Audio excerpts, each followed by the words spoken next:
जय जगन्नाथ सांगने तो आज शुक्रवार शुक्रवार हम पलि लंच प्रिपरेशन करने आगु मुझे वेलकम कर दूसरा मोर चैनल को welcome to my YouTube channel. आज आमर आज मेनू हबार अच्छी तो ये चिकेन भी आसी इलिश माछ भी आसी दुई प्रकार रोसई करी आपण संग शेयर कर चलते देखा। प्रथम ये मसला कषापी बसी पड़े अदा रसुण का पेस्ट हो पिज मसला कषि सारे आ मसला ये कषि आसी चिकेन आलू पकईकि सब भल भाव कषैली ये पूरा भल भाव कषिगला मसला आपको ढंकुड़ी सीझापी भी छाड़ी देती आगे सीझीगला आमर पूरा प्रपर कषा हो गला तो से झोल मापर जी पानी दरकार तो आम ये पानी दे दीचु ये पानी देकी भल भाव आम फुटे नीचु जी ग्रेवी दरकार आपण मैंने से पारे आम काटिक रखि कि धनिया पत्र से पकई दीचु आमर ये रेडी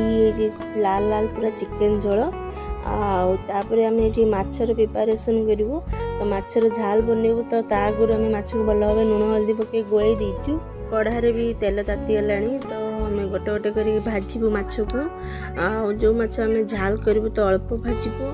आउ कि माछ को आम भल से मसला देकी भाजवाई रखीदेचु ये माछ भजा भी प्रपर हो गला तो आम ये मसलार प्रिपरेशन करचु तो ये सोरिष बटा अदा रसुण प्याज बटा को आम गोटे जगह नहीं तो से मापरे लुण हलदी गुंड लंका गुंड पकईकि से रखीदेचु तो धनिया पत्र किसी पकईकि आम ये नीचु ये पलि आसलु ये माछ भजा भी प्रपर हो गला आमर भल से माछ भाजिक आम काढ़ी नीचु तापर आम ताटिया बसा करूँ ये इलिश माछर झाल करूँ आम तो मसला हो गला किसी पानी दे देकी आम गैस रे बसई दीचु तो से अल्प माछ दे देकी आम होगला आम पूरा माछर झाल तेल कंचा तेल आउ कटा बिलाती सब पकई दीचु